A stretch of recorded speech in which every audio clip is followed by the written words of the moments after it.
కూటమి ప్రభుత్వం ఏర్పడి 7 నెలలు గడిచినా సూపర్ 6 అమలు చేయకపోవడానికి నిరసనగా Congress party Nellore city incharge Narapu Reddy Kiran Kumar Reddy ఆధ్వర్యంలో తాళీ బచావో కార్యక్రమం కలెక్టరేట్ ఎదుట నిర్వహించారు. పిసిసి అధ్యక్షురాలు శ్రీమతి షర్మిలారెడ్డి పిలుపు మేరకు తాళీ బచావో కార్యక్రమం రూపొందించినట్లు తెలిపారు.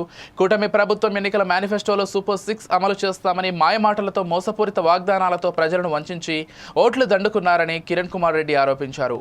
ప్రజాగళం పేరిట ఉమ్మడి మేనిఫెస్టో ద్వారా అమ్మకు వందనం కార్యక్రమం ద్వారా ప్రతి ఏటా మహిళలకు 15,000 రూపాయలు, చదువుకున్న ప్రతి విద్యార్థికి నెలకు 1,500 చొప్పున వాగ్దానం చేసిన ప్రభుత్వం రైతులు అన్నదాతలను ఆదుకుంటామని, సంవత్సరానికి 20,000 అందిస్తామని చేసిన వాగ్దానం మహిళలకు ఉచిత బస్సు ఎప్పుడో చెప్పాలని డిమాండ్ చేశారు. అనేక పథకాలు చెప్పి జగన్మోహన్ రెడ్డి కన్నా మేము ఎక్కువగా చేస్తాము, మేము ఇంకా ఎక్కువ పెన్షన్లు ఇస్తాము, మేము రైతు భరోసాలు ఎక్కువ ఇస్తాము, అన్నీ మేము పెంచి చేస్తున్నామని చెప్పి అధికారంలోకి వచ్చిన చంద్రబాబు పథకాలనే మర్చిపోయాడు.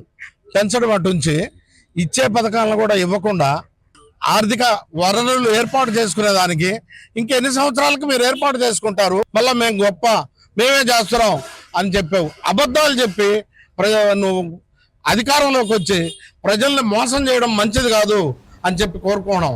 తర్వాత ఏంటంటే ఇప్పటికైనా మీరు ఎప్పటి నుంచి అమలు చేస్తారనేది ఒక క్లారిటీ ఇవ్వండి.